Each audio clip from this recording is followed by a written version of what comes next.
लेकिन मैं वो भी यहाँ इंट्रोडक्शन से मिल जाएगा। लेकिन मैं बात कर रहा हूं इकोलॉजिकल हायरार्की। इकोलॉजी की सबसे बेसिक यूनिट जो होती है वो ऑर्गेनिज्म होता है। कौन होता है बेसिक यूनिट? ऑर्गेनिज्म।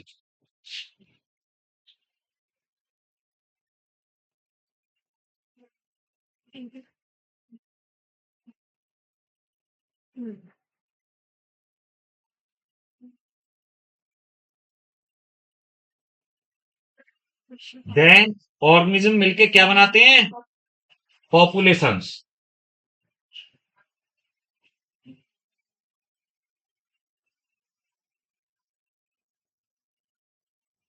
जो कि अलग अलग स्पीशीज की पॉपुलेशन बनेंगे ऑर्गेनिज्म से, है ना।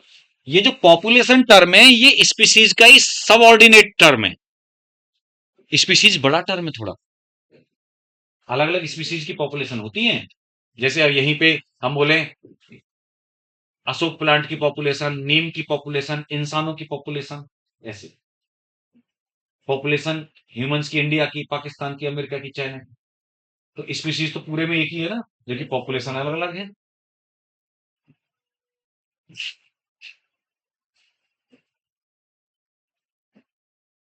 ये मैंने सब ऑर्डिनेट लिखा है, सहायक उसका।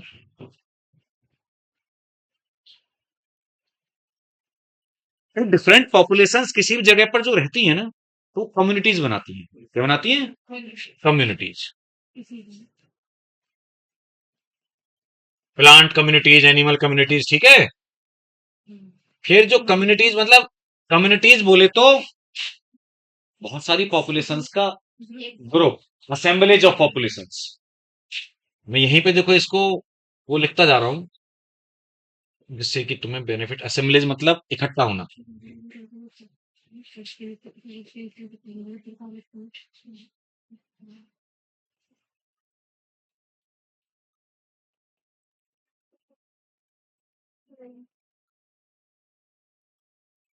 क्योंकि ये एक ऐसा टॉपिक है इकोलॉजी। वैसे तो आप जानते हैं 2 लेक्चर इसको दे रखे हैं, क्योंकि अब चैप्टर बहुत कट गया था इसीलिए छोटा हो गया, लेकिन फिर भी इतना छोटा नहीं। लेकिन ये ऐसा टॉपिक है इकोलॉजी, इस पे आप कितना भी डीप में, है ना, बहुत कुछ है इसका फील्ड। इसीलिए इसको कभी भी नेग्लेक्ट मार किया ऐसे सोच के ना कि इकोलॉजी है कुछ नहीं है। बहुत क्वेश्चन आते हैं इकोलॉजी से, और वो है ना नीट में बच्चों की हालत भी खराब कर देते हैं। तो एक आइडिया बेसिक हमेशा रहना चाहिए। देखिए, तो कम्युनिटीज मिलके क्या बनाती हैं फिर? इकोसिस्टम। इकोसिस्टम होता है, जो आगे एक चैप्टर भी पढ़ेंगे। अब वो पानी वाला भी इकोसिस्टम हो सकता है, मतलब पौंड है, लेक है, ओशन है ना, समुद्र है। या फिर वो फॉरेस्ट हो सकता है ना, डेजर्ट हो सकता है। अलग अलग टाइप के होती हैं। बेटा इकोसिस्टम जो होता है, ध्यान से सुनिएगा आप। बंद कर दे बेटा थोड़ा, हाँ ऐसे ही बस। पता है इकोसिस्टम जो होता है, ये एक्चुअली में स्ट्रक्चरल एंड फंक्शनल यूनिट है एक तरीके से ऑफ इकोलॉजी।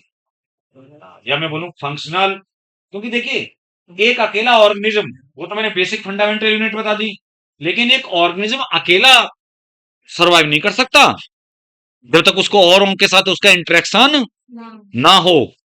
इकोसिस्टम एक अकेला भी सरवाइव कर सकता है, उसके सब कुछ, उसके अपने पास प्रोड्यूसर भी हैं, कंज्यूमर भी हैं, डिकम्पोजर भी है, उसके पास बायोटिक कंपोनेंट भी है और एबायोटिक कंपोनेंट भी है। तो वो कैसा होता है इकोसिस्टम? एक functional unit of the ecosystem, of the ecology.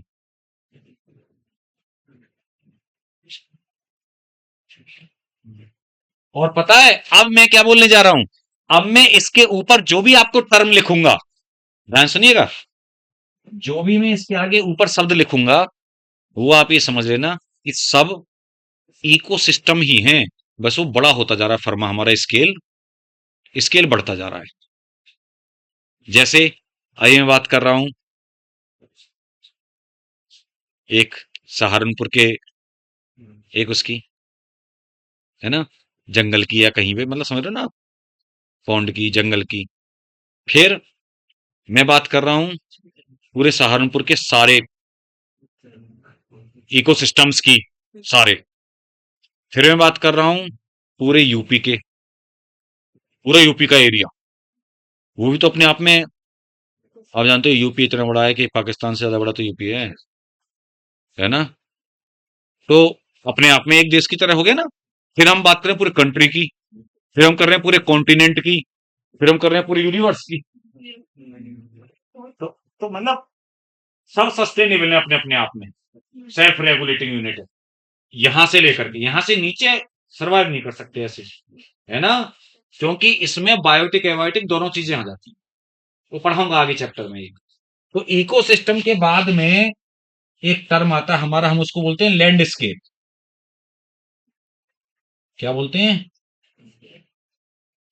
आप ये कह सकते हो कि ये बड़ा इकोसिस्टम है। आप, मैंने बताया नहीं अभी कि जैसे अलग अलग फॉरेस्ट भी आ रहा है, पॉन्ड भी आ रहा है, ये भी आ रहा है, वो भी आ रहा है, ग्रासलैंड भी, उन सब ये जो पैचेज आ रहे हैं अलग अलग, उनको मिलाकर के एक लैंडस्केप हो गया।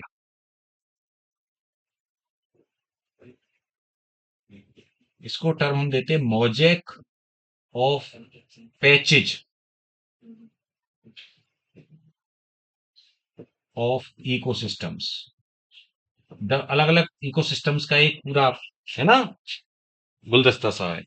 लैंडस्केप्स मिलके बनाते हैं बायोम। आप इसको मान लो जैसे एशिया, समझ रहे हो ना आप, अफ्रीका, ऑस्ट्रेलिया, जो कॉन्टिनेंट है, महाद्वीप, ऐसे मान लो, बहुत बड़े हो गए ना, यहाँ पे कि पूरा इन्वायरमेंट वो सब चेंज हो जाता है। फिर बायोम, फाइनली बायोस्फीयर क्या होता है? पूरी दुनिया एक बायोस्फीयर है। दो बायोस्फीयर नहीं हो सकते। सबसे बड़ा टर्म, ध्यान सुनना, बायो, बायो मतलब लिविंग, और स्फीयर मतलब जगह, प्लेस। तो ध्यान सुनिएगा, एयर, वाटर, सॉइल, मतलब सॉइल, एयर, वाटर का वो पार्ट जहां पर भी कोई लिविंग प्रेजेंट हो सकता है, लिविंग ऑर्गेनिज्म पाया जा सकता है, दैट इज कॉल्ड बायोस्फीयर। बात समझ में आई? तो हवा में भी ऊपर तक बहुत सारे ऑर्गेनिज्म पाए जाते हैं, और नीचे जमीन के नीचे भी बहुत सारे ऑर्गेनिज्म पाए जाते हैं नीचे तक। सॉइल तो है ही है ये, वो सब कुछ पूरा एक बायोस्फीयर है। समझ में बात आई? तो इतना बड़ा term, it is also called global ecosystem, जिसको पूरे को ग्लोबल, क्योंकि बड़ा मैंने होता है उसी की फॉर्म बड़ी होती जा रही है।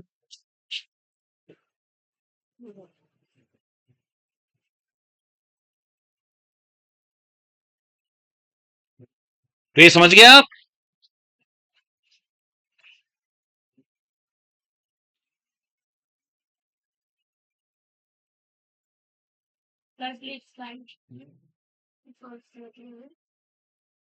एनसीईआरटी के अकॉर्डिंग अगर चार बेसिक स्टेप बताऊं ना मैं, ध्यान सुनिएगा बच्चों, according to NCERT, four basic step, तुमको उसने पूरी इकोलॉजिकल हायरार्की नहीं बोली ना, four basic steps of ecology. एक ऑर्गेनिज्म, एक पॉपुलेशंस, एक कम्युनिटीज, और एक बायो। ये जिन पर मैंने डबल टिक लगाई, दोबारा लिखने की इसलिए जरूरत नहीं है। तो ये चार एनसीईआरटी ने बोले हैं कि ये जो बेसिक स्टेप हैं इकोलॉजी के, तो ये तो ठीक है, लेकिन अगर कभी बात है इकोलॉजिकल हायरार्की, तो ये सारी है। ठीक है, सबसे बड़ी यूनिट एक जो वो देखे तो बायोस्फीयर है, और सबसे छोटा ऑर्गेनिज्म। वैसे आप ये भी कह सकते हो कि सर देखा जाए तो देखो ये तीन तो लगातार हमारे भी हायरार्की में आ रहे हैं, फिर यहां से तो सारे एक जैसे ही है ना वो, एंड तक, मैंने तो नहीं तक एंड तक सारे एक जैसे ही, बस बड़ा ही तो होता जा रहा है मामला ये। तो उन्होंने सबको एक ही ले लिया, केवल बायो।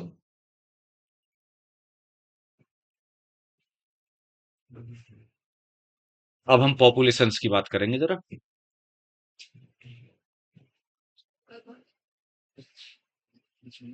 जल्दी नोट कर लो, जिन्हें बच्चों को करना है। एक्चुअली मैं शुरुआती अब यहीं से कर दी है ना, बहुत कुछ पेजेस या कुछ उड़ा दिए, खत्म कर दिए। पहले था ना ऑर्गेनिज्म एंड पॉपुलेशन, तो ऑर्गेनिज्म तो उड़ा ही दिए। एक्चुअली दो पार्ट थे इस चैप्टर में, एक organism organism in their environment है ना, और एक पॉपुलेशन वाला, तो पॉपुलेशन वाला पार्ट रह गया। उसी बात करें, पहले पॉपुलेशन एट्रीब्यूट पढ़ेंगे, फिर आपके ग्रोथ पढ़ेंगे, जो एस और जे से वाली बात है, वाली पॉपुलेशन ग्रोथ है ना, ये टॉपिक।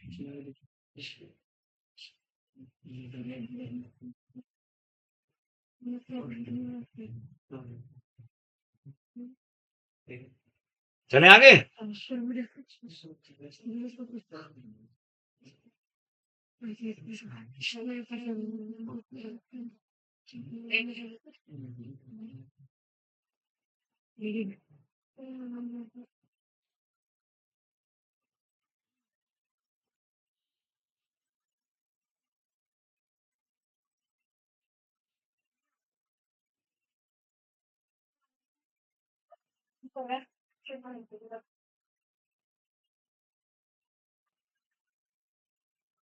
देखिए पहले तो जैसे पॉपुलेशंस, बच्चों पॉपुलेशन मैंने बताया था, एक स्पीसीज की पॉपुलेशन बोली जाती है, जो टर्म है। बिटिया बात नहीं, छोटी वाली बच्ची, हाँ पता है, पॉपुलेशंस जो होती हैं वो मैंने बताया था स्पीसीज का एक छोटा टर्म है। एक ही स्पीसीज की पॉपुलेशन अलग अलग जगह पर भी पाई जा सकती है। तो वास्तव में पॉपुलेशन क्या है? पॉपुलेशन ऑर्गेनिज्म का एक ही, ध्यान सुनिएगा, पॉपुलेशन एक ही स्पीसीज के इंडिविजुअल या एक ही स्पीसीज के मेंबर का ग्रुप जो किसी एक पर्टिकुलर प्लेस पर रहता है और आपस में इंटरब्रीड करता है, वो पॉपुलेशन होता है। समझे आप? एक जगह रहता है और इंटरब्रीड करता है, क्योंकि आप जानते हो कि एक स्पीसीज के मेंबर ही तो इंटरब्रीड कर सकते हैं, दो अलग नहीं कर सकते। अब क्योंकि देखो ये मैंने किस लिए बोला ना, और या तो फिर चलो इंटरब्रीड भी छोड़ो, वो तो जब एक स्पीसीज बोल रहे हैं तो अपने आप ही कॉमन सेंस आ गया, यानी एक ही जगह पर एक ही स्पीसीज के रहने वाले मेंबर्स मिलके क्या बनाते हैं? पॉपुलेशन। अब जैसे एक जगह पर आप कह रहे हो कि हमारे घर में तो डॉग भी रह रहा है, बिल्ली भी रह रही है, मक्खी भी रह रही है, हाउस फ्लाई, एक ही जगह रह रहे हो लेकिन एक स्पीसीज तो नहीं हो, तो आप अलग अलग पॉपुलेशन। हाउस फ्लाई की पॉपुलेशन आपके एरिया की अलग होगी, आपके इंसानों की पॉपुलेशन अलग होगी। मेरी बात समझ में आई? Group of members of one species at one place या एट ए पर्टिकुलर प्लेस, है ना?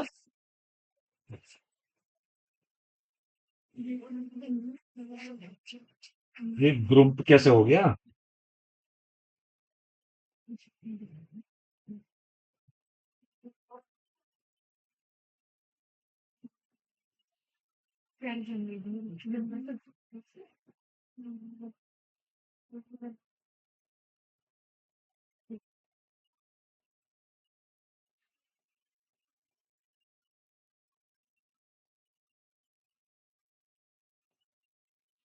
ये एकदम सिंप्लीफाइड मैंने बता दिया आपको डेफिनेशन। अब ये जो पॉपुलेशन है, क्या नाम है तेरा मुंह वाले बच्चे, क्या नाम है तेरा? आसिफ, है ना? मुंह तो बड़ी तलवार की तरह बना रखी है इधर उधर से, लेकिन बातें भी भाई साहब मतलब शांत नहीं हो रहा है, चुपचाप किनारे किनारे बतिया लेता है, फिर देखता है कि हाँ सर देख रहे हैं तो शांत हो जाता है। हाँ, तो ध्यान से सुने मूछों वाले बच्चे कह रहा गुरु जी मूची बोल रहे बच्चा ही बोल रहे हो बेटा ध्यान दो थोड़ा सा। तो देखिए मैं ये बता रहा था कि पॉपुलेशन छोटी भी हो सकती है, और ये मत सोचना कि अरे गुरु जी ये तो 10 मेंबर है बस, ये काहे की पॉपुलेशन, नहीं भाई, क्यों, वो भी पॉपुलेशन है। किसी भी एक जगह पर एक ही स्पीशीज के कितने भी मेंबर हो, वो एक पॉपुलेशन बना रहे हैं, है ना? कहीं ज्यादा कहीं कम।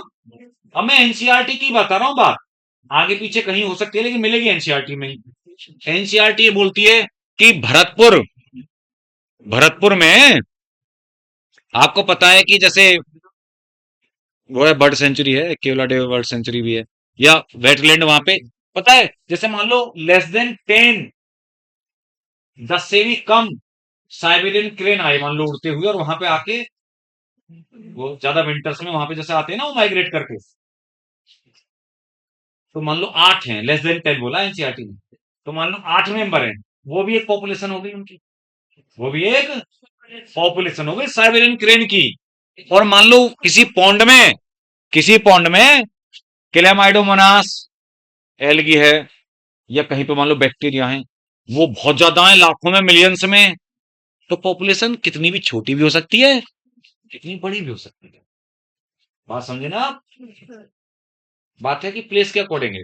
आप बोलो सहारनपुर की ह्यूमन पॉपुलेशन और वर्ल्ड की ह्यूमन पॉपुलेशन का कंपेयर करना कितनी बड़ी बात है। ये तो एक ही स्पीसीज की अलग अलग जगह पे अलग अलग पॉपुलेशन हो गई। समझ रहे ना आप बात को? और ये चेंजेबल वैल्यू है, कैसी है ये? टाइम के साथ साथ ये परिवर्तित होती है, मतलब टाइम नहीं, समय के साथ साथ, जब हिंदी में बोल रहे हैं तो पूरा ही बोलना चाहिए ना। समय के साथ साथ ये परिवर्तित या बदलने होने वाली वैल्यू होती है।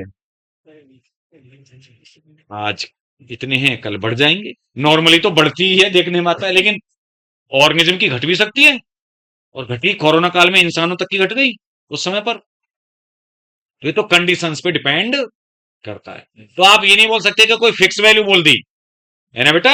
हो सकता है एनसीईआरटी में बोला less than 10 Siberian crane Bharatpur, किसी साल वो ज्यादा 50 आ जाए तो क्या रोक लोगे? तो 50 पॉपुलेशन हो गई। किसी बार 2 ही आए, बिछड़ बिछड़ आ गए, वो 2 ही रह गए बेचारे, रास्ते में उनको बाज ने पकड़ लिया, मान लिया।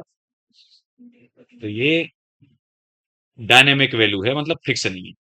ठीक, तो पॉपुलेशन एट्रीब्यूट्स की हम बात करने जा रहे थे। पॉपुलेशन के कैरेक्टर्स, क्या बात कर रहे हैं? अब पॉपुलेशन तो इंडिविजुअल से ही बनती है, इंडिविजुअल मेंबर से, लेकिन मैं आपको यह बताना चाह रहा हूं, एक्चुअली पॉपुलेशन के हम ऐसे एट्रीब्यूट की बात करते हैं जो पॉपुलेशन के ही होते हैं, एक इंडिविजुअल मेंबर के नहीं हो सकते, एक अकेले के नहीं होते, पूरी पॉपुलेशन के होते हैं। जैसे कि मैं बताऊं आपको, बर्थ रेट है ना, नेटिलिटी,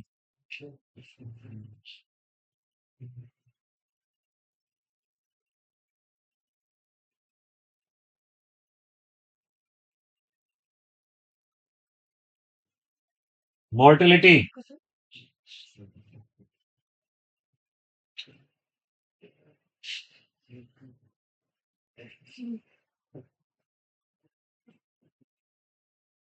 सेक्स रेशियो,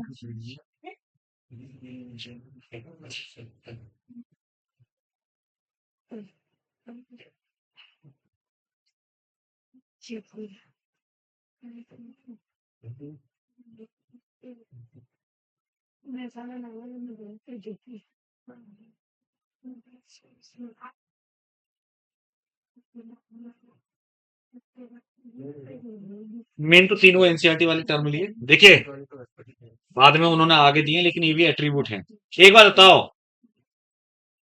किसी आदमी की, किसी इंसान का या तो जन्म होगा या तो उसकी मौत होगी, बर्थ होगी या डेथ होगी। ऐसा तो नहीं है 20% पैदा हो गया, 40% मर गया, ऐसे थोड़े बोलते हैं।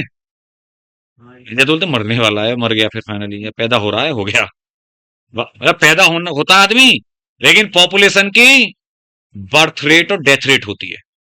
नहीं कुपड़े हम बताई है ना, जो आपने रिप्रोडक्टिव हेल्थ नाम का चैप्टर पढ़ा होगा जूलॉजी में, उसमें आपने पढ़ा होगा कि इतनी रेट है बर्थ रेट या नेटिलिटी रेट है ना, ग्रोथ रेट, तो ये सब, या इतने डेथ हो रही है पर 1000 इंडिविजुअल, एक साल में इतने पैदा हो रहे हैं, 20 पैदा हो रहे हैं, है ना, समझ लो ना।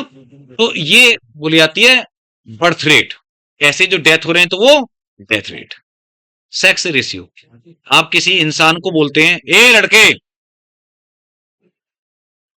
किसी इंसान को बोलते हैं कि वो मेल है, मतलब कि कोई भी ऑर्गेनिज्म आपके सामने इंसान है या फीमेल है, लड़का है या लड़की, ये तो नहीं बोलते ये 20% लड़का है, ये 40% ऐसा तो नहीं बोलते ना। ठीक है, बातें मत करना, नहीं तो खतरनाक बातें हैं, देख लो यहाँ पे। परसेंटेज में डिसाइड हो जाएगा।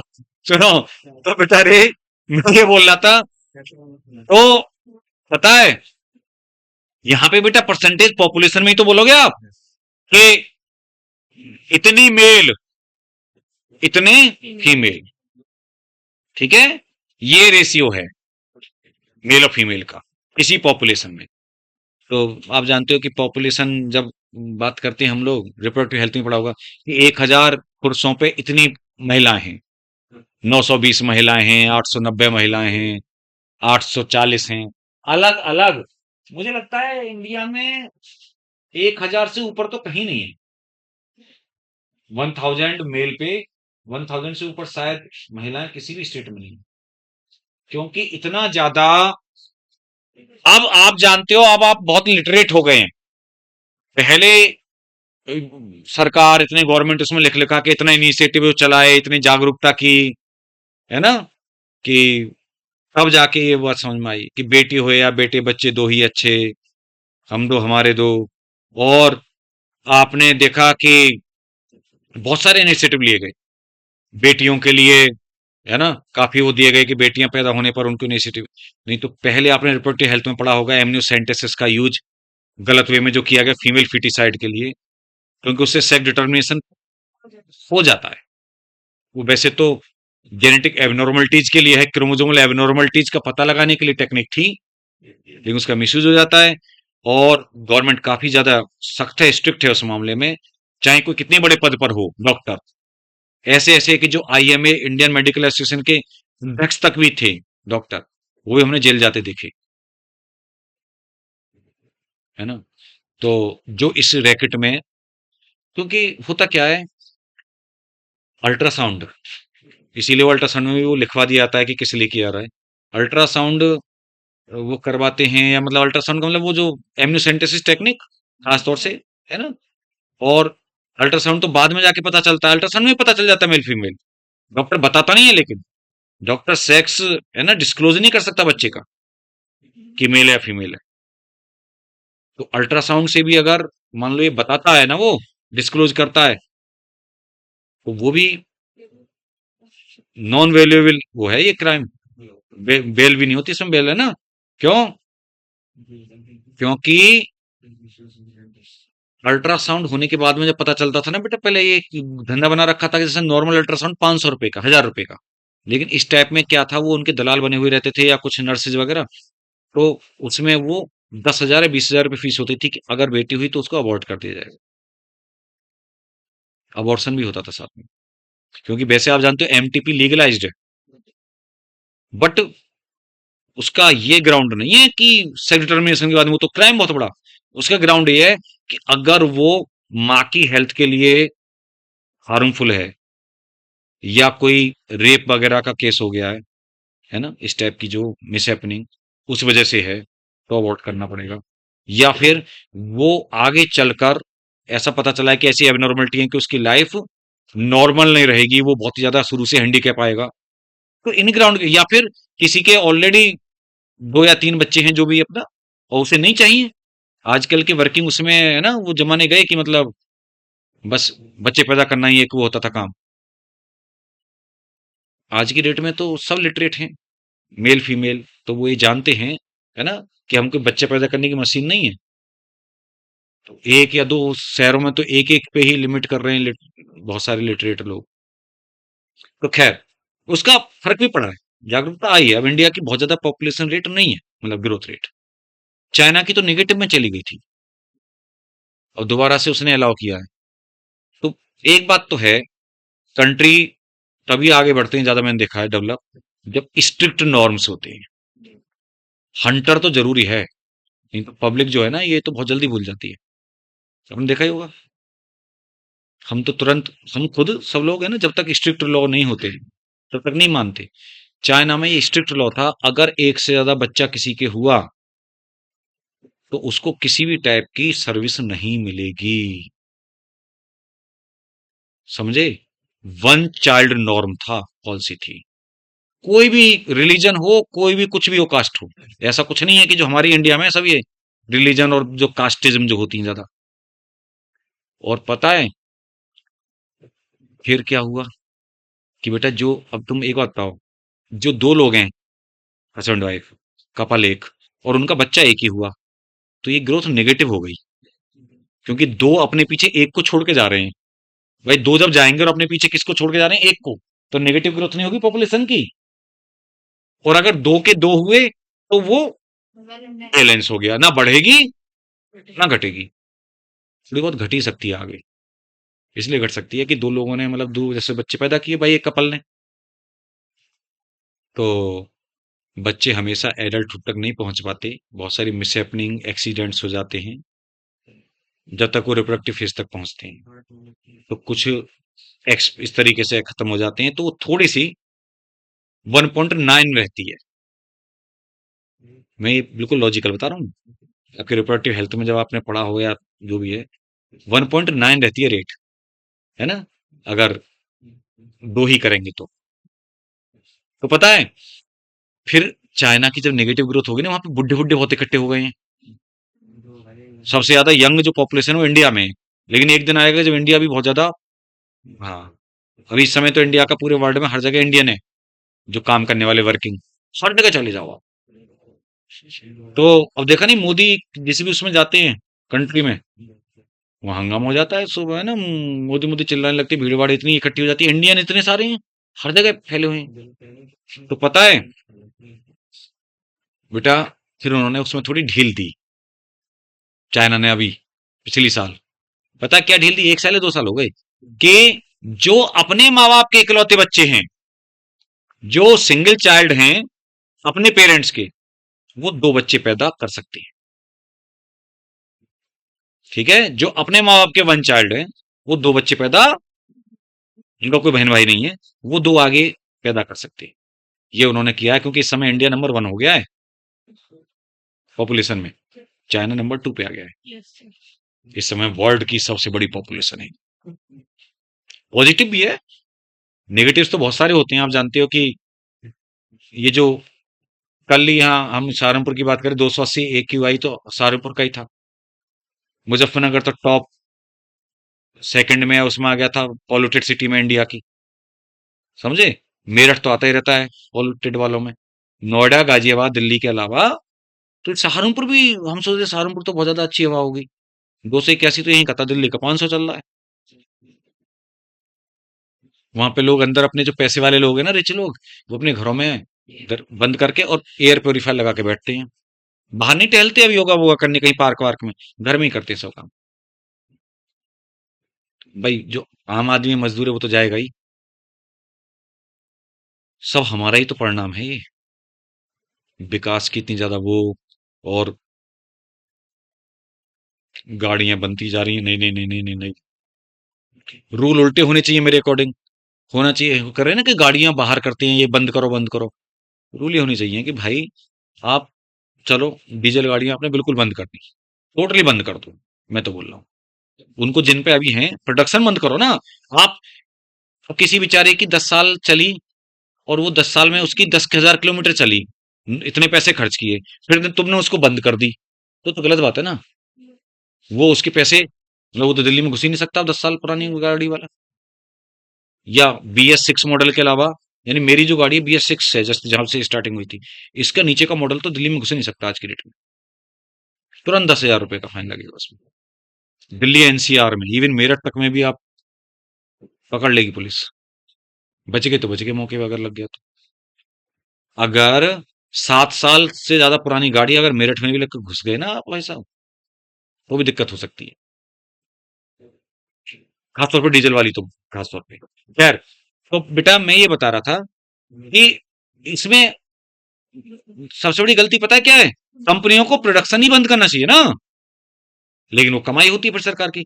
भाई डीजल गाड़ियां बिल्कुल बंद होनी चाहिए, और पेट्रोल गाड़ियां उनका होना चाहिए कि पेट्रोल गाड़ी या तो इतने 1 लाख किलोमीटर चल जाएगी तो आप चेंज कर सकते हो, 1 लाख किलोमीटर अगर नहीं चली तो 10 साल से पहले कोई भी ऑनर उसको चेंज नहीं कर सकता। नहीं समझे इससे क्या होगा, आप कहोगे सर ये तो आप उल्टा बढ़ा रहे हो। हाँ, पेट्रोल सीएनजी गाड़ियों का कुछ नहीं बिगड़ता। अगर 1 लाख किलोमीटर जैसे किसी की बहुत ज्यादा रनिंग है, 2-3 साल में चला ली, तो वो चलो उसे चेंज करने के लिए स्वतंत्र है। क्योंकि भाई जब वो चेंज करता है तो वो चेंज की ओल्ड वाली भी तो कोई चलाता है ना, पुरानी वाली भी, और नई और ले लेता है, तो बढ़ नहीं गई गाड़ी, प्रोडक्शन बढ़ गया। अगर मान लो प्रोडक्ट उसे बोल दिया है कि 10 साल तक चलानी मिनिमम है, या 1 लाख किलोमीटर तक, तो गाड़ी का प्रोडक्शन कम नहीं होगा, मार्केट में गाड़ी कम आएंगी। क्योंकि आप देखो ये जो पुरानी है, जैसे मान लो मैं चेंज करके दूसरी लूं, तो ये भी तो मैं किसी को बेचूंगा। या कोई जो कम अफोर्ड वाला सोचता है कि चलो भाई सस्ती गाड़ी मिल रही है अच्छी, तो वो लेगा, जिसपे नहीं है, नंबर तो बढ़ेगा ही बढ़ेगा। तो मेरे अकॉर्डिंग तो ये उल्टा होना चाहिए, बट वही है। बैक टू टॉपिक आते हैं। तो मैं ये बता रहा था बेटा कि ये सब हमारे कारणों से ही है, और पॉपुलेशन के नेगेटिव इम्पैक्ट बहुत ज्यादा है। पॉजिटिव आप कह रहे हैं सर, पॉजिटिव कैसे? पॉजिटिव ये है कि अगर हमारी पॉपुलेशन मान लो सबसे ज्यादा है ये वर्ल्ड में, या अभी तक सेकंड भी थे हम पीछे, उसका हमारा दबदबा होता है पूरे वर्ल्ड में। पूरा वर्ल्ड ना, चाइना भी झुकता है, क्योंकि सबसे बड़ा मार्केट इंडिया है। सारी जो कंट्री है ना, वो आपके बिल्कुल विरोध में एकदम से खड़े नहीं हो सकते। मेरी बात समझ रहे हो ना? सारे खुल के पाकिस्तान का साथ कभी नहीं दे सकते, मजबूरी है उनकी। अगर इंडिया ने टोटल बैन लगा दिया ना, तो इंडिया का गुजारा तो चल जाएगा अपने इंडियन चीजों को ही लेके, लेकिन चाइना बर्बाद हो जाएगा। इतने चाइनीज आइटम चलते हैं इंडिया में, आपके पास फोन ही जितने सारे होंगे वो चाइनीज हैं। ये आईफोन अब 2 साल से बनने लगा इंडिया में बहुत ज्यादा, बहुत प्रोडक्शन हो रहा है, अब तो हम एक्सपोर्ट करते हैं। अब तक चाइना में ही तो बना था आईफोन तक,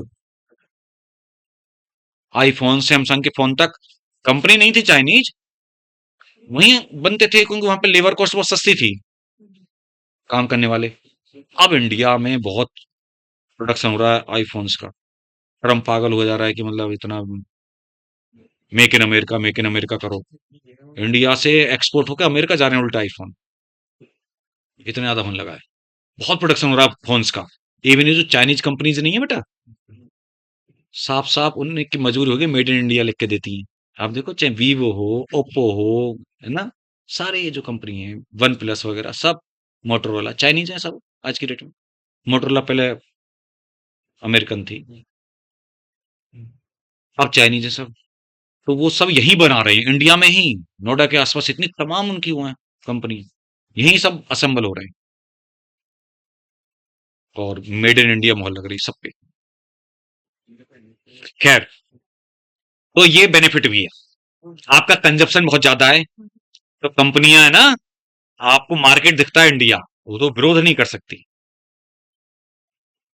क्योंकि बेशक गरीब गरीब बोला जाता है इंडिया, लेकिन आईफोन के भी कस्टमर इतने ज्यादा है इंडिया में। अब तो हर कोई लेके घूमता है। हाँ भाई, बैक टू टॉपिक आते हैं। तो पता है, तो ये जो पॉपुलेशन एट्रीब्यूट है ना, ये तो आप समझ गए कि सेक्स रेशियो होता है। अब पता है इमिग्रेशन और एमिग्रेशन, अगर देखिए, एक होता है माइग्रेशन, एक होता है इमिग्रेशन, और एक होता है एमिग्रेशन। माइग्रेशन क्या होता है बेटा? आप इंडिया से अमेरिका गए, और अमेरिका घूमने फिरने को गए बेटा, और वहां 1 हफ्ते बाद आप वापस लौट के इंडिया आ गए। यानी ये टू वे जर्नी है, टू वे, गए और लौट के आए, ये माइग्रेशन है। जैसे मैंने बताया, साइबेरियन क्रेन आई एडवर्स कंडीशन में, घाना बर्ड सेंचुरी, या हमारे आगरा में कीटम लेक, और फिर चली गई वापस अपने कंट्री, है ना, नॉर्दर्न कंट्रीज को। तो या पोलर जो उधर एरिया पता है, तो इसका मतलब ये माइग्रेशन है। वाइल्ड बीस्ट होते हैं ना वो, जो अफ्रीकन, वो देखा कितने भीड़ पूरी जाती है, फिर लौट के ऐसे आते हैं, यहाँ पे कंडीशन सुइटेबल है। लेकिन अगर कोई कहीं जाता है अपना प्लेस छोड़ के, और फिर वहीं का होके रह जाता है, वो यहाँ के लिए मान लो एक कंट्री ये है, यहां से कोई अमेरिका गया, ध्यान सुनिएगा बेटा, यहां से अमेरिका चाह के वहीं बस गया, तो वहां के लिए वो इमिग्रेंट हो गया, और यहाँ के लिए एमिग्रेंट हो गया। यहां से एमिग्रेशन हो गया, कम हो गई ना पॉपुलेशन, और वहां पे बढ़ गई, तो वो एमिग्रेशन हो गया। यानी ये बढ़ाने वाला फैक्टर है, और ये घटाने वाला फैक्टर है, ये बढ़ाने वाला फैक्टर है, और ये घटाने वाला फैक्टर है। डेथ से तो घटेंगे ना, बताएंगे आगे ग्रोथ रेट में जब जाएंगे। तो ये एट्रीब्यूट्स के बारे में समझे ना आप बात को। अच्छा, रेट वगैरह देखो, बच्चों के समझाने की तरह उन्होंने रेट में ये बता रखी है बात, जैसे बर्थ रेट, डेथ रेट। ये बोला है, सपोज करो 40 लोटस प्लांट हैं, कितने, 40 में 20 दे रखे एनसीईआरटी, 40 लोटस प्लांट। आगे का देखो, ये मुझे करेक्ट बता दो एनसीईआरटी वाली बात। 20 लोटस प्लांट है, और उनमें से एक साल में कितने, 20 में से कितने पैदा हो गए, 8 पैदा हो गए, मर गए वाले हैं ये, बर्थ। अब सुनो, अब जैसे वो 20 लोटस प्लांट है, 20 ही तो है, देख लो, कोई अभी भी 40 बोल रहा है भाई।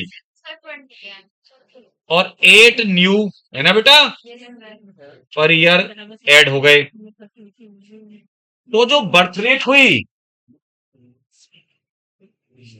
वो कितनी हो गई, है ना, कितनी, 8/20, 8/20,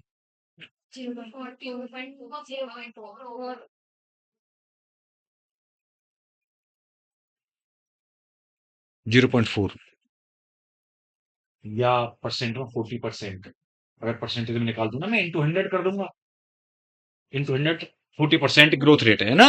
यानी एक साल में उन 20 ने 8 पैदा कर दिए। ऐसे ही डेथ, मतलब आप टोटल का 28 का मत निकालने लगना, क्योंकि वो तो बर्थ होने के बाद में अब जुड़े हैं। अरे कितने ने कितने पैदा किए, तो वो पर कैपिटा बर्थ आ गई, क्या आ गई है, पर कैपिटा। 0.4 क्या है, पर कैपिटा बर्थ।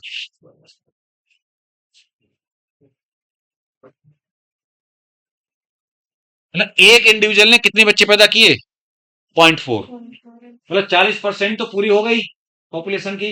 लेकिन अगर मैं बोलूं एक इंडिविजुअल के हिस्से में कितना आए बच्चे, जैसे मैं बता रहा था 1.9 अभी थोड़ी देर पहले, ह्यूमन के लिए, तो 0.4 वो ह्यूमन के लिए एक साल की बात नहीं थी। तो टोटल बता रहा था मैं। तो ऐसी डेथ, 40 के क्लेमर्डो बना से क्या है, क्या नाम दे रखा है, फ्रूट फ्लाई, 40 फ्रूट फ्लाई हैं, और उनमें से कितने डेथ हो गए, 4, 4 की डेथ हो गई, तो कितना हो गया, 0.1, 0.1 पर कैपिटा डेथ हो गई, पर कैपिटा डेथ 0.1, समझ गए ना बात को, क्योंकि इतने पर इतने की डेथ हो गई। तो ये बेटा सब, ये तो एक, ये सुना कि तुम्हें रटना है कुछ ऐसा है,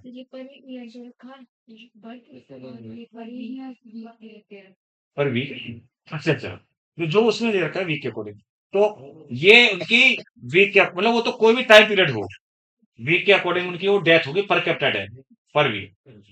ठीक है बेटा, तो ये तो मतलब ये बस समझाने के लिए पैरामीटर दिए, ये मत सोचना कल को तुम सोचो कि क्वेश्चन में ये 240 ही आएगा, 400 भी आ सकता है, 200 भी आ सकता है, तो ये मत सोचना कि एनसीईआरटी क्वेश्चन नहीं होगा वो। तो यार समझ रहे हो ना आप, इसी बात पर बेस कुछ भी दे सकते हैं, तो दिमाग में तुम्हारे में रहना चाहिए कि हाँ भाई इतने ऐड हो गए, इतने से डिवाइड कर दिया तो निकल आया पर कैपिटा। चलिए, वो सेक्स रेशियो वगैरह मैंने बता दिया। अब मैं एज पिरामिड वाली बात पे चलता हूं, है ना, एज सेक्स पिरामिड वाली बात है, मतलब सेक्स तो खैर नहीं है यहाँ पे, एज पिरामिड है, क्योंकि एक होता है एज सेक्स पिरामिड, उसमें मेल फीमेल का भी पिरामिड होता है, वो कितने मेल उतने फीमेल, ये हम एज पिरामिड की बात कर रहे हैं पॉपुलेशन में। बड़ा इंपॉर्टेंट है ये वाला जो आपको अगले पेज पे देखो, वो डायग्राम सा जो दे रखा है, हाँ ये ऊपर टॉप पे है ना, इसमें क्वेश्चन आ जाता है।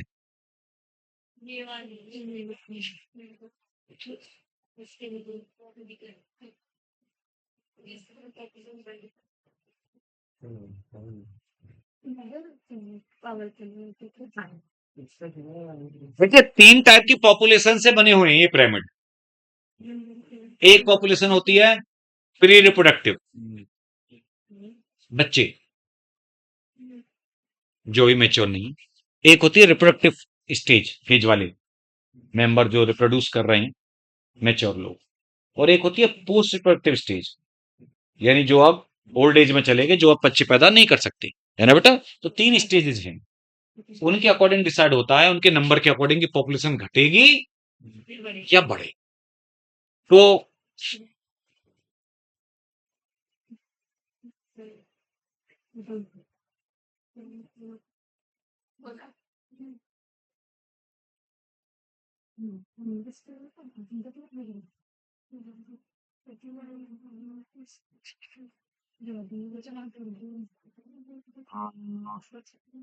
मैं तुम्हें नाम लिख दूंगा, वैसा करता हूँ, इसे अभी हटा देता हूँ, इधर से लिखता हूँ बस।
अरे लड़कियों, बातें नहीं बेटा।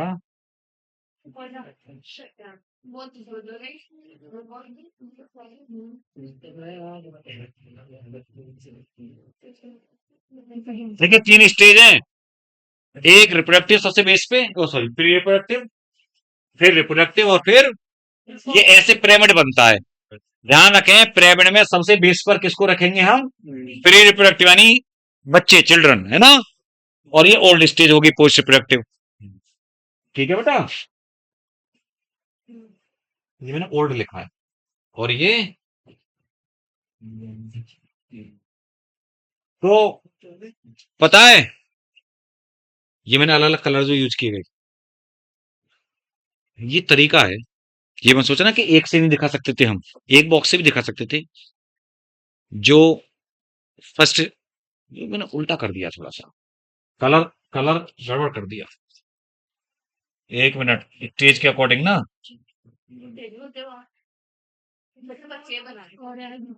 एक मिनट, बच्चे ज्यादा हो गए। इसे हटा ही देता हूँ मैं। एनसीईआरटी बना हुआ है बेटा प्रॉपर। तो देखो, ये तो बस समझाने के लिए तीनों को अलग अलग मैं समझा रहा हूँ। ये एक हो गया, ठीक है।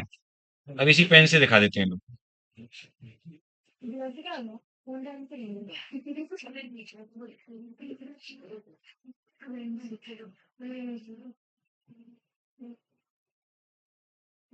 ठीक है,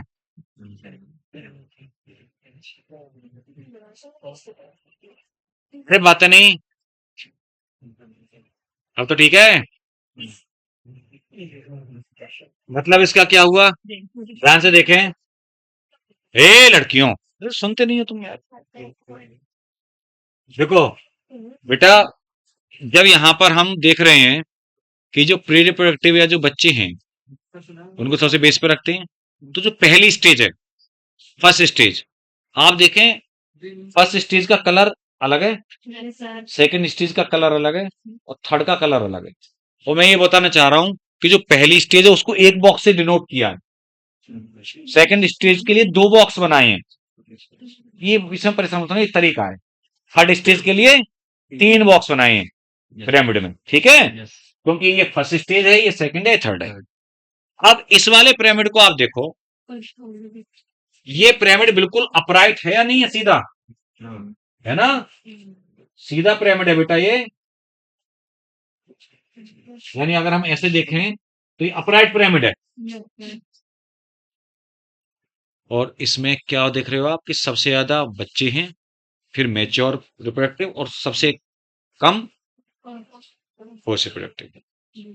तो जब किसी पॉपुलेशन में, जब ओल्ड मतलब जो मैच्योर मेंबर है, अच्छा एक चीज और ध्यान रखना, तीनों पॉपुलेशन में मैं ये जो ओल्ड मेंबर है इनको एक जैसा ही दिखाऊंगा। तीनों में इनको एक जैसा दिखाऊंगा, क्योंकि ओल्ड वालों का रोल नहीं होता। ये सेंटेंस फ्यूचर सेंटेंस में चलता है। तो पॉपुलेशन आगे कैसी होगी, घटेगी बढ़ेगी, ये डिसाइड ये दो करते हैं, ये और ये। मेरी बात समझ रहे हो ना आप?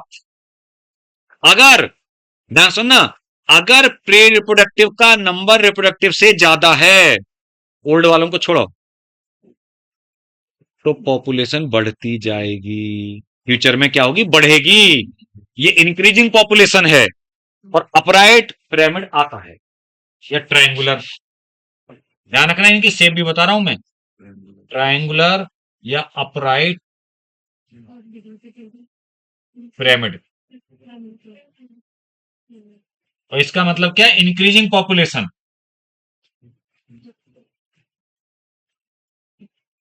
क्यों? क्योंकि pre reproductive are more than reproductive. दूसरा वाला देखें आप, दूसरा नहीं, पहले तीसरा वाला देखना अपने एनसीईआरटी में आप। ठीक है, उसमें क्या देख रहे हैं आप कि जो प्री रिप्रोडक्टिव है वो रिप्रोडक्टिव वाले से कम है।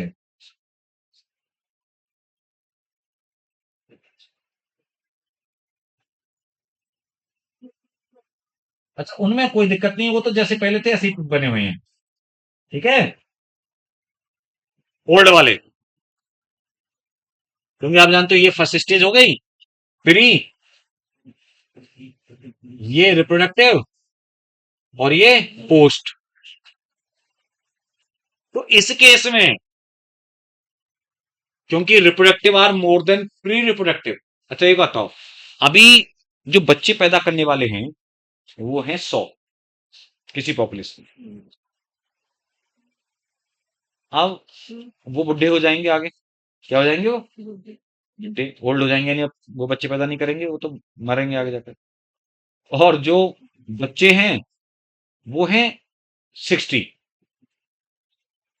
जो आगे जाकर रिप्रोडक्टिव फेज अचीव करेंगे फ्यूचर में। तो अभी जो 100 लोग जितने बच्चे पैदा कर रहे हैं और आगे 60 हैं बच्चे पैदा करने वाले, तो इसका मतलब पॉपुलेशन में कमी आएगी नहीं आएगी फ्यूचर में, है ना? तो ये पॉपुलेशन कैसी होगी, डिक्लाइनिंग, है ना? और इसका जो कर्व आएगा या जो पिरामिड आएगा, ये कैसा है,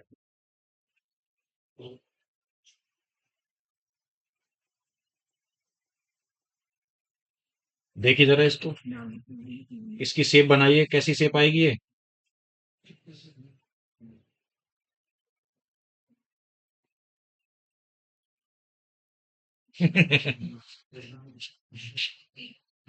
मतलब थोड़ा सा ज्यादा वैसा हो गया है।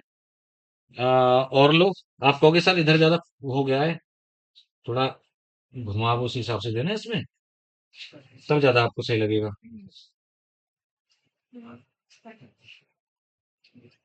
इस टाइप से कहने का मेरा मतलब यह है कि एक अर्न शेप का पिरामिड, मटका, कैसा बोलते हैं उसको, मटके जैसा, ऐसा नीचे को ऐसे आ जाता है ना ये, नीचे भी बेस नैरो और ऊपर तो नैरो है ही है। तो ये अर्न शेप का पिरामिड नोट कर सकते हैं अपनी एनसीईआरटी में। क्वेश्चन में जो आता है अर्न शेप पिरामिड, मटका जैसा घड़े नुमा, और ये है डिक्लाइनिंग पॉपुलेशन, डिक्रीजिंग पॉपुलेशन। ठीक है बच्चों? और एक जो तीसरा है उसमें क्या हो रहा है आप देखेंगे,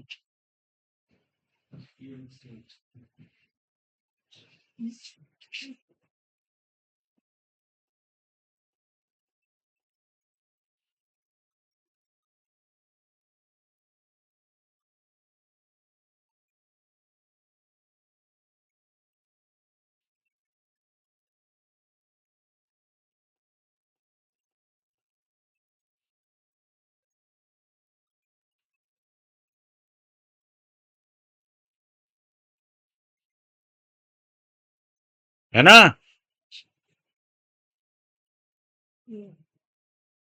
इसमें देखिए चक्कर क्या है, ये वाले में और इस वाले में अंतर ये था बेटा, इसमें ये रिप्रोडक्टिव वाले ज्यादा थे फ्री रिप्रोडक्टिव से, है ना। यहां पर रिप्रोडक्टिव वाले और प्री रिप्रोडक्टिव वाले और रिप्रोडक्टिव वाले ऑलमोस्ट इक्वल हैं। ये प्री ऑलमोस्ट मैंने क्यों बोला उसका भी मैं तुम्हें मीनिंग बताऊंगा। ये अब भाई चला जा वापस। तो देखिए, अब मेरी बात सुनिए, ये रिप्रोडक्टिव वाले और प्री रिप्रोडक्टिव वाले लगभग बराबर है, और ये कम, ओल्ड वाले तो कम रहेंगे, जो लगभग बराबर हैं। अभी जो प्रोड्यूस करने वाले हैं उनको रिप्लेस करने वाले भी उतने ही हैं, तो पॉपुलेशन स्टेबल रहेगी। कैसी रहेगी, ना घटेगी ना बढ़ेगी। तो इस पॉपुलेशन का जो आएगा ना बेटा पिरामिड, वो आएगा बेल शेप। कैसा आएगा, बेल शेप्ड यानी घंटी नुमा।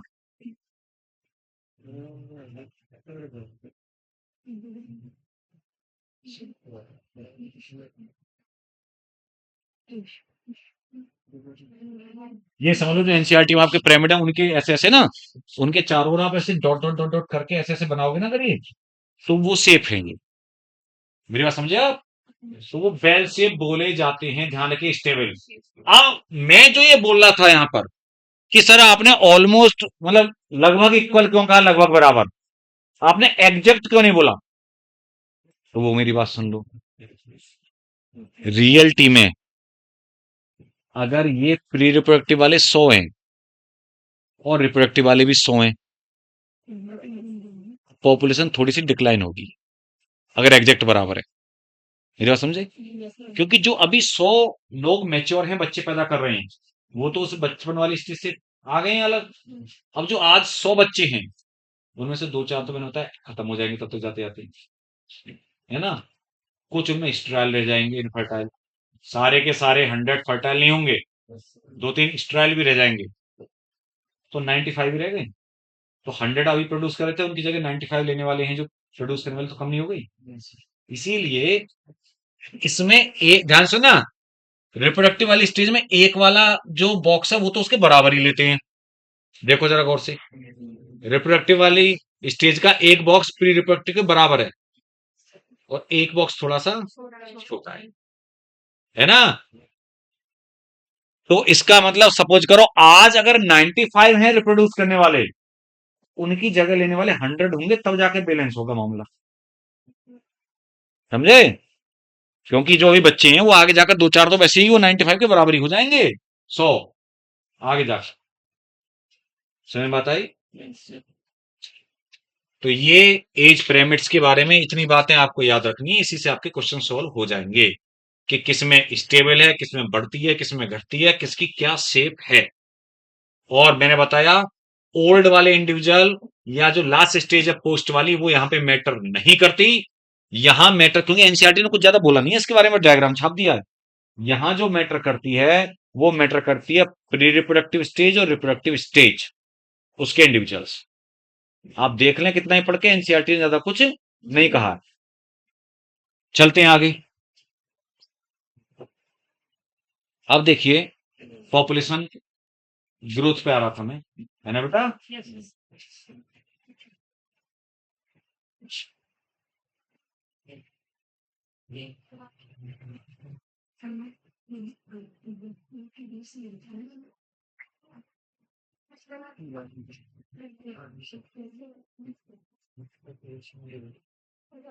हाँ भाई, नींद तो नहीं आ रही रे। ऐसे लग रहा था मुझे, झूलता जाऊं था। पॉपुलेशन ग्रोथ, जैसा कि मैंने अभी आपको बताया कि पॉपुलेशन बढ़ने के क्या कारण हो सकते हैं, घटने के, उसी को इन्होंने काफी बहुत बच्चों की तरह खुद समझाया, फैला फैला के और डायग्राम से दिखा के, है ना।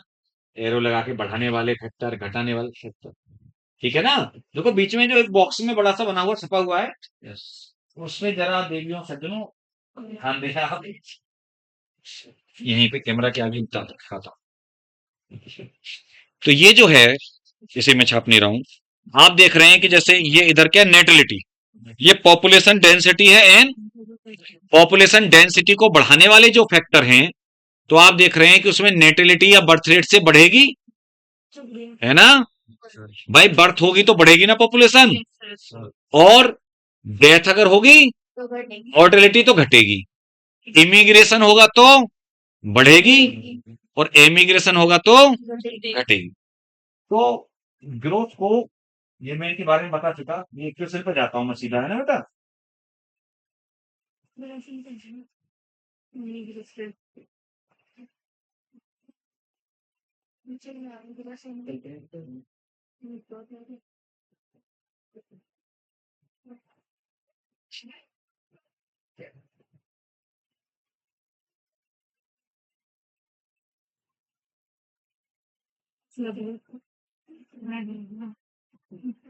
समझ गया आप बात को।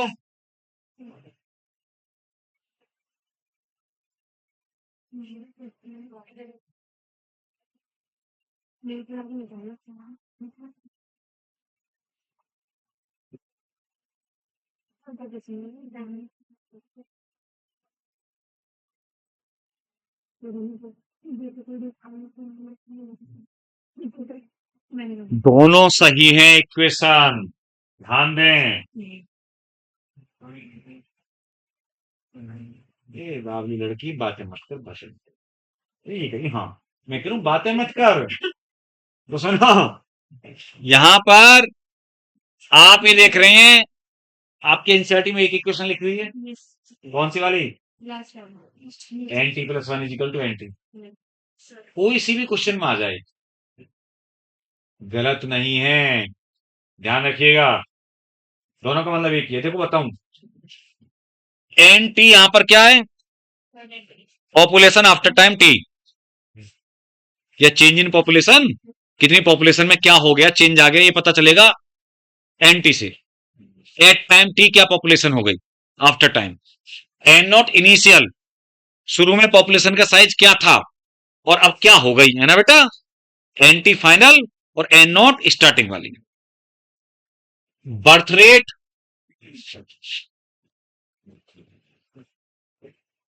और इमिग्रेशन, ये हम अभी बता चुके हैं आपको, ये दोनों बढ़ाने वाले फैक्टर जो आपको एक्सप्लेन एनसीईआरटी ने दोबारा से किए हैं, वही बर्थ जितनी हो रही है पर्टिकुलर टाइम पीरियड में पॉपुलेशन में, तो वो बर्थ रेट बताएगी, तो और आई मतलब इमिग्रेशन, और ऐसे ही डी बोले तो एक बार लिख देते हैं बोर्ड पे, इसलिए ऑनलाइन के वजह से, डेथ रेट और ये एमिग्रेशन,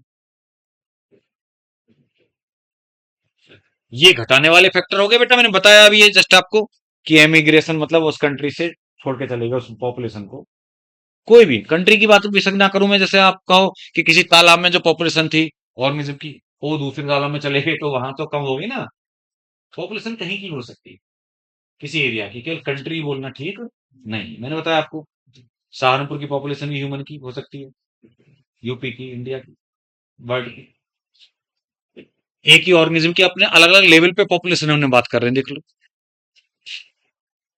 अगर आप इस इक्वेशन के अकॉर्डिंग चलेंगे,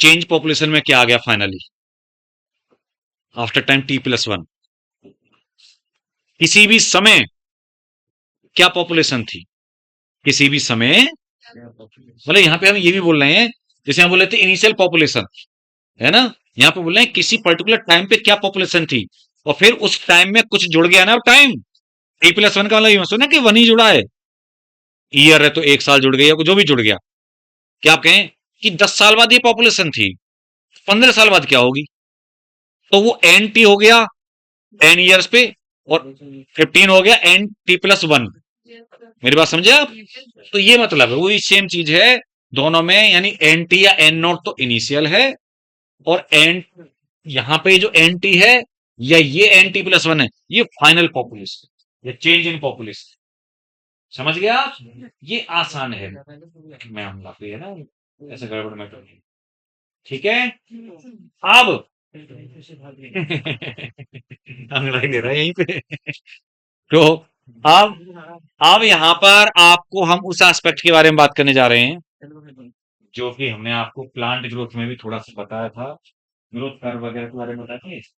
देखो ये पेज ग्रोथ इसमें आसानी से हो गया ना, आसान बातें थी वही बात। ग्रोथ मॉडल इस पे आएंगे अब हम। दो टाइप के ग्रोथ मॉडल्स हैं भाई साहब। अरे पीछे बात की थी ना हमने, बस वहां पर हमने ये बोला था कि वो प्लांट की ग्रोथ, प्लांट पार्ट्स की ग्रोथ के लिए बताए थे हमने।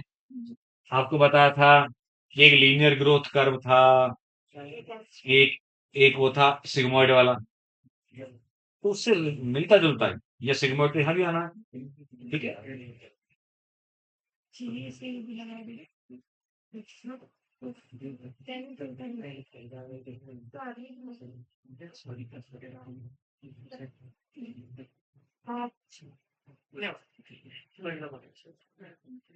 अरे क्या हो रहा है, जा बेटा। एक जे शेप और एक एस शेप, चलते हैं आगे।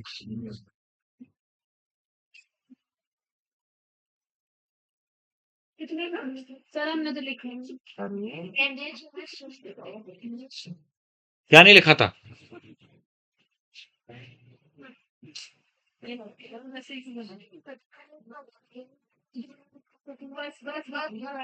अरे मत लड़ो बालिकाओं,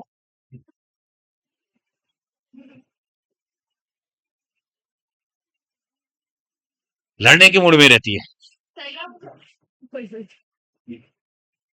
मैंने कर दिया। अरे कुछ लिखाई कहाँ है, दो बातें तो बताई थी वो एक क्वेश्चन के बाद में कि दो फॉर्म होती है, एक जे से, और तो अब तक कर क्या रही थी?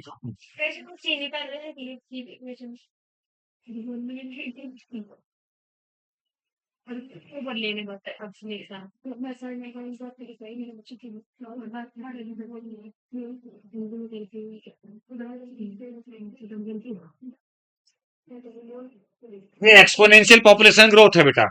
कैसी है? एक्सपोनेंशियल पॉपुलेशन ग्रोथ बोलते हैं जैसे। ध्यान से सुने बच्चों।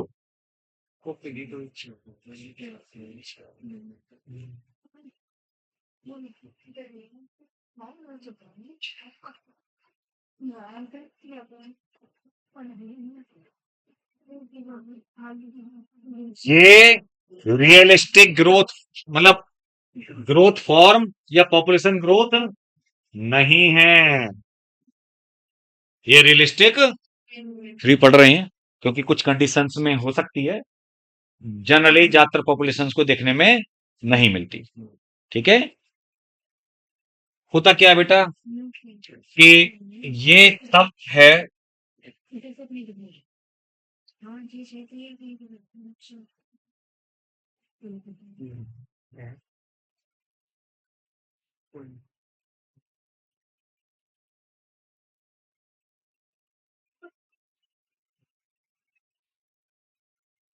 अनलिमिटेड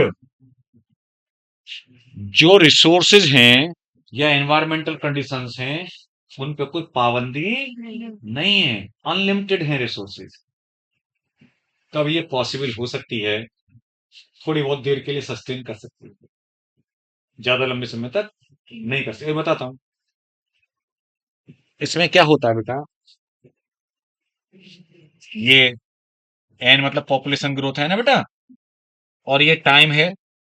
टाइम के साथ में जब हम इसका वो लेते हैं कर्व ग्राफ, तो ये कैसा आता है, ठीक है। शुरू में लैग फेज आती है स्लो वाली सी, फिर लॉग या एक्सपोनेंशियल।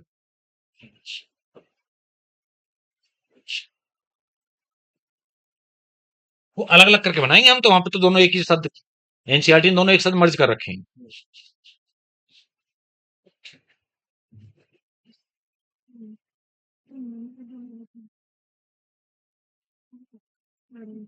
यानी टाइम के अकॉर्डिंग वो बहुत तेज से बढ़ते जा रहे हैं, बढ़ते जा रहे हैं, है ना। पॉपुलेशन की ग्रोथ होती जा रही है, और ये पॉपुलेशन की ग्रोथ तब अचीव हो सकती है जब इन्वायरमेंटल कंडीशंस अनलिमिटेड हों, फेवरेबल हैं, कोई पाबंदी नहीं है, लिमिटेशन, बार बार बोल रहा हूं इस बात को। और उनका पूरा बायोटिक पोटेंशियल अचीव हो रहा है, पॉपुलेशन का पूरा। मैं बताता हूं, देखिए इसका जो फॉर्मूला होता है ना बेटा, वो होता है dn/dt is equal to rn। क्या होता है? dn/dt is equal to rn। dn/dt क्या? Change in population by change in population with respect to time.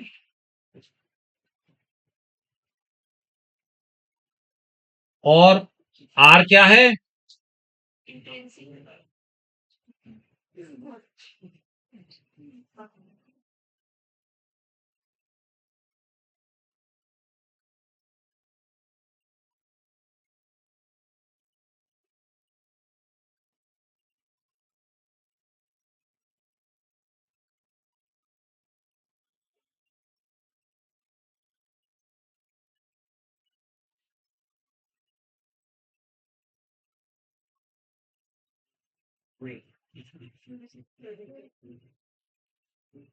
देखिए ध्यान सुने,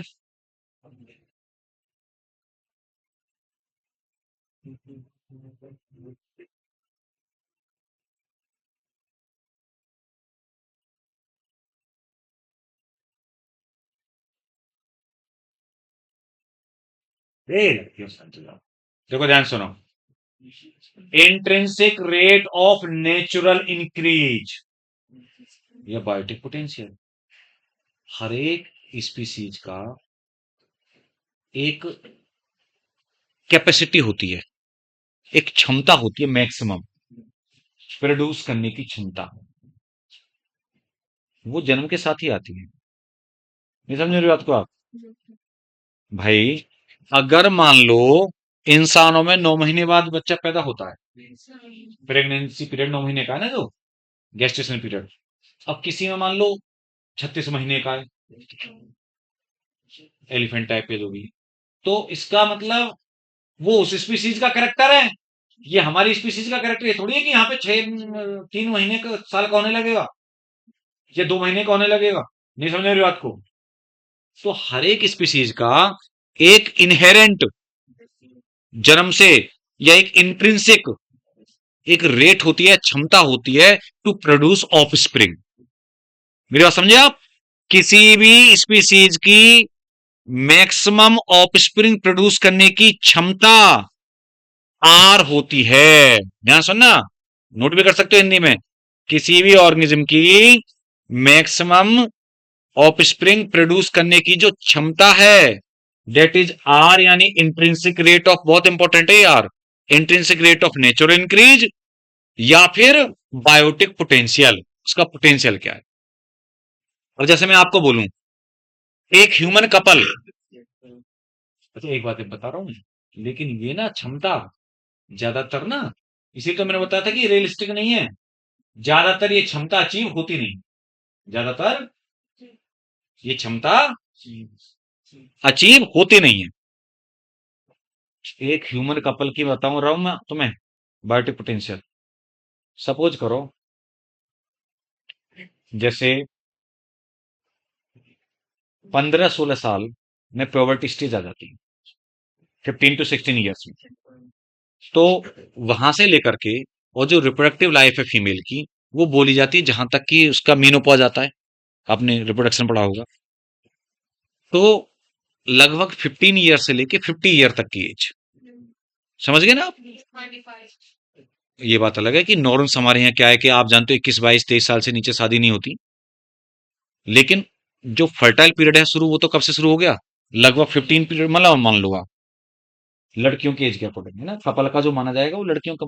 क्योंकि चक्कर क्या है, मेल्स में जो स्पर्मेटोजेनेसिस है कोई बंद नहीं होती, उसका कोई एंड नहीं है। जब तक वो स्वस्थ है, हेल्दी है, तब तक वो उसमें प्रोडक्शन हो सकता है स्पर्म्स का, प्योबर्टी के बाद में, है ना।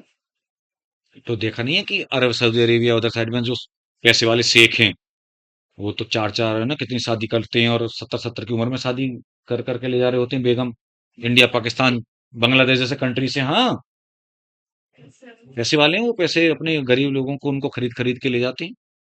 20-20 साल की लड़की 70 साल का दूल्हा है।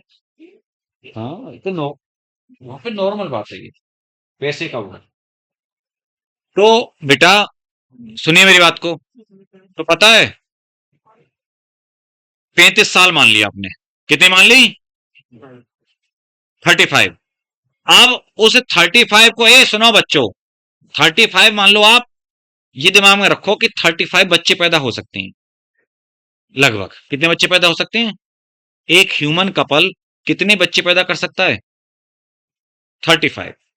ये लगभग वाली बात, क्योंकि सबके लिए अलग अलग, आप जानते हो, किसी में हो सकता है कि प्योबर्टी लेट आई या मीनोपॉज जल्दी आ गया, तो 28 भी हो सकता है ना, 32 भी हो सकता है, 36 भी हो सकता है।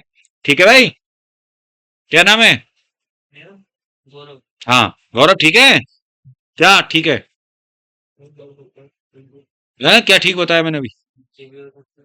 हाँ, घूम रहा था अभी तू आंखें बंद करके, ध्यान रख सामने नजर है। तो पता है, यस कर, मजा, पता है उसे, तो पता है। तो बेटा ये हो गया एक बायोटिक पोटेंशियल या फर्टाइल पीरियड ना उसका। तो 35 बच्चे एक कपल के हो गए। अब मुझे बताओ तुम, वर्ल्ड में कहीं की बता देना रियलिटी में, क्या एक ह्यूमन कपल 35 बच्चे पैदा करता है? तो वास्तव में जो आर है या बायोटिक पोटेंशियल है वो अचीव नहीं होता स्पीसीज का। वो लिखित में एक अलग बात है कि हो सकता है, लेकिन आप देखो 2 या 3 बच्चे पैदा हो रहे हैं। मेरी बात समझे आप? यही हो रहा है। ऐसे ही अलग अलग सभी स्पीसीज का एक बायोटिक पोटेंशियल या इंट्रिंसिक रेट होती है, लेकिन 99% बात यह है कि वो अचीव नहीं होती। अब तुम कहोगे सर अचीव क्यों नहीं होती? क्योंकि उसके लिए इन्वायरमेंटल जो कंडीशंस है ना, उनका प्रतिरोध होता है।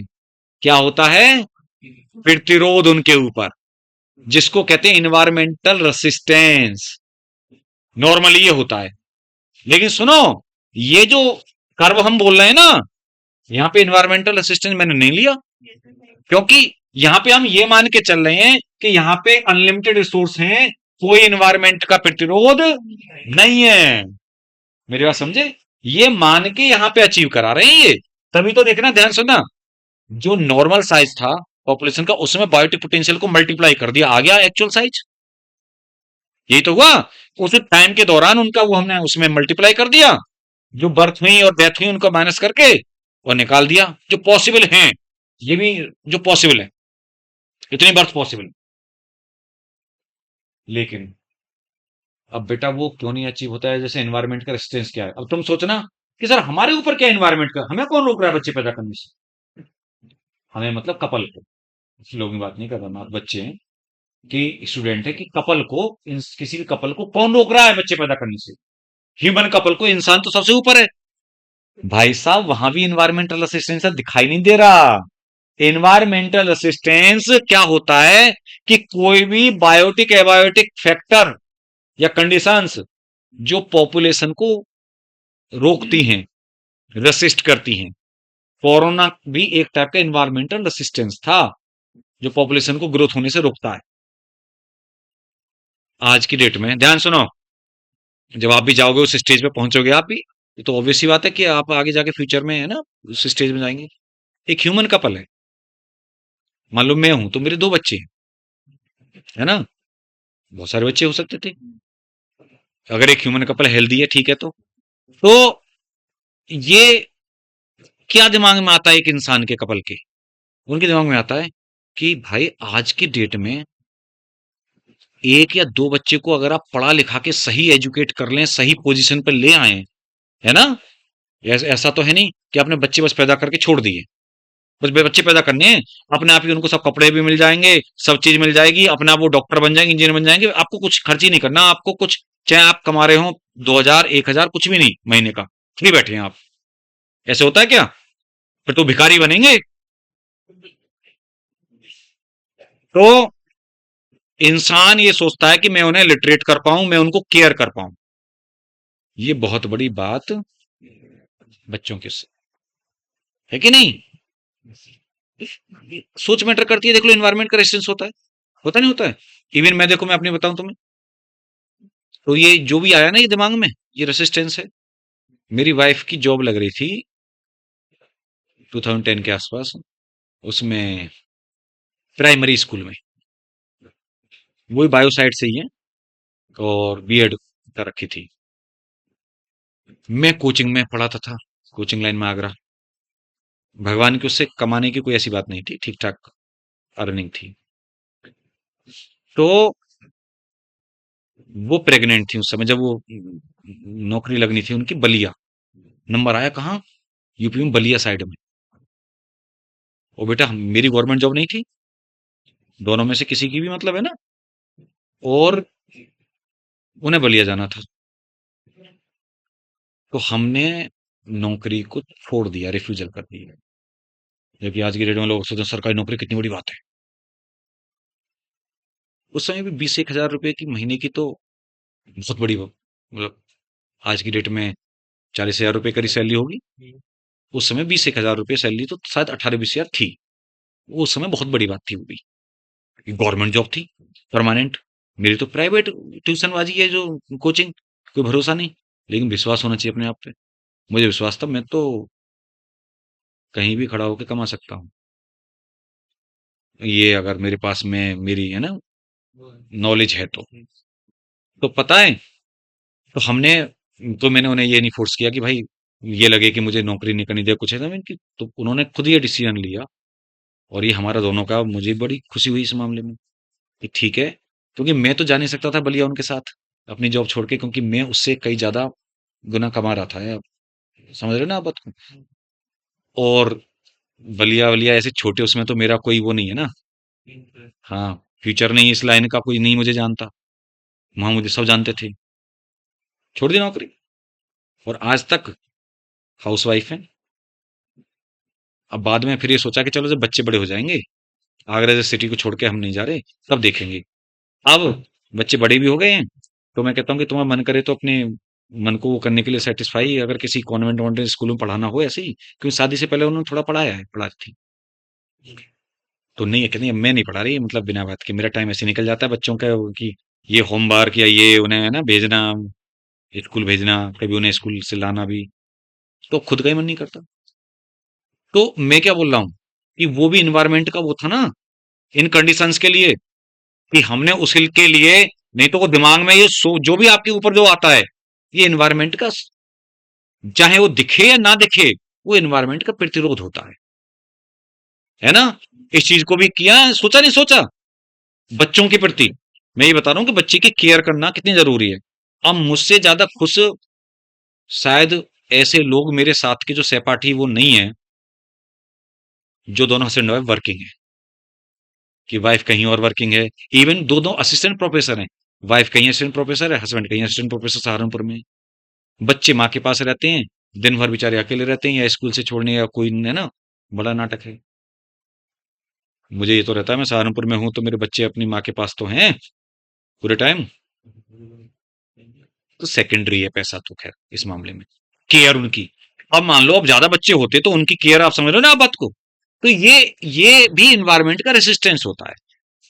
ये बात हम तब मान रहे हैं, मेरी बात बार बार समझ लेना, बार बार इस बात फोकस कर रहा हूं कि ये जो जे सेप ग्रोथ कर रहा है तब माना जा रहा है जब इन्वायरमेंट का रेसिस्टेंस नहीं माना जा रहा, कोई भी लिमिटेशन नहीं मानी जा रही। बेटा अब आप कहोगे सर ऐसा पॉसिबल कब हो सकता है, मैं बताता हूं। जैसे पर्टिकुलर एक पीरियड आया, बरसात का मौसम आया, तो बरसात के मौसम में कुछ माइक्रोब्स या इंसेक्ट ना बेटा, एकदम से आपको उससे पहले नहीं नजर आते, एकदम से पैदा होकर बहुत तेजी से ग्रो करते हैं पॉपुलेशन उनकी, और फिर रेनी सीजन खत्म हो जाता है वो खत्म भी हो जाते हैं, तो एकदम बूम होता है। तो उस समय उनका वो अनरिस्ट्रिक्टेड कंडीशन चल रही होती है, उन्हें एकदम अनलिमिटेड, तो जूम कर जाता है ना। तो कौन सी ग्रोथ करवा जाती है, जैसे, है ना। ऐसे ही एक अभी वो सीजन आएगा फरवरी का सा या कुछ आएगा जन, वो जाता है ना वो बसंत ऋतु से, वो पीले पीले से उस पे कलर पे वो भुनगे से हवा में घूमते रहते हैं। चेपा, चेपा जानते हो चेपा? तो वो नहीं जानते? अच्छा ये बताओ, तुमने कभी जैसे गर्मी के ऐसे दिनों में देखा है कि आप पैदल भी चलोगे तब भी आपके बालों में छोटे छोटे कीड़े आके फंस जाएंगे? बाइक पे चलोगे तो बहुत गिरेंगे आके आंखों में। नहीं देखा? बाइक पे क्या, पैदल भी देखना तू। तू क्या है, नोटिस ज्यादा आसपास अपनी चीजों को करता नहीं है, इंटरेक्ट कम है सराउंडिंग से। तो पता है, इवन पैदल भी चलोगे ना बेटा तब भी आपके शर्ट वर्ट पे सब पे गिरेंगे वो आके। इतने सारे हो जाते हैं बालों में, ऐसे इकट्ठे हो जाते हैं। उनको चेपा बोलते हैं। वो उसी कंडीशन में एक महीने महीने के लिए ही आते हैं और एकदम से इतने मिलियंस में हो जाते हैं, फिर गायब हो जाते हैं।